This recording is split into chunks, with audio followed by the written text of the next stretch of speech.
یعنې د اسمان دروازې به دوی ته قلو نه کړلی شي. نو دا کنایه ده د دې نه چې دوی باندې به رحمتونه او برکتونه نه نازلېږي. یو تفسیر یې دا دی چې دوی ته به د اسمان دروازې قلو نه کړلی شي. نو یو تفسیر یې دا دی چې د رحمت د برې نه راځي، برکت د برې نه راځي، یعنی په دوی باندې به د الله رحمتونه او برکتونه نه نازلېږي. یو تفسیر یې دا دی.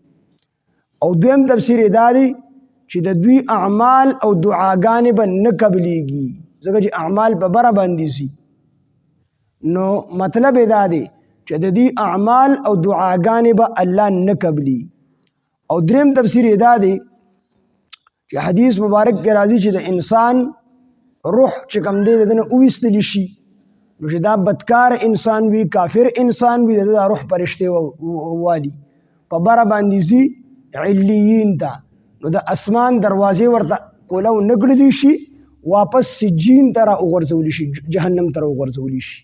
نو یا دې دا مراد دی چې دغه کافران چې دي کله د دوی د مرګ په وخت کې دا روح د دین راوویستلی شي، نو حدیث مبارک کې راځي د دې روح نه بدبوی ځي. دا پرشتې چې کله دا روح په بره باندې وړي، نو نورې پرشتې ورته خیریږي چې الله دې تباه او برباد کړي دا روح. دا ډېر ذلیله روح و، دغه موږ ته ډېر لوی تکلیف راورسه. نو د اسمان دروازې ده ته قلو نه کړلی شي او د هغه ځای نه واپس سجین ته دغه روح چې کوم دی را وغورځولی شي.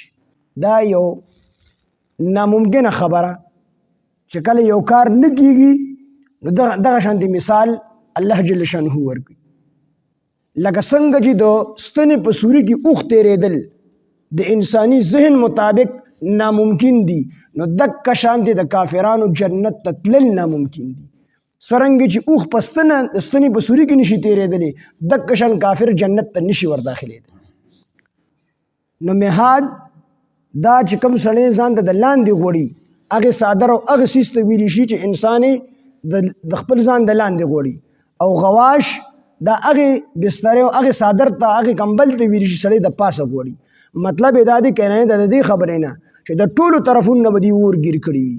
د دوی طولایي دا به هم د اور وي او د دوی بلستن دا به هم د اور وي، یعنې د څلورو طرفونو نه به دوی اور راګیر کړي وي، یو طرف به د دوی د اور نه خالي نه وي.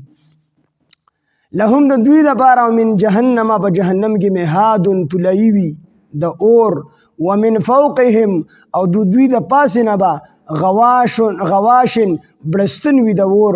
وکذلک دغه رنګې نجزي الظالمین، مونږ سزا ورکو ظالمانو ته.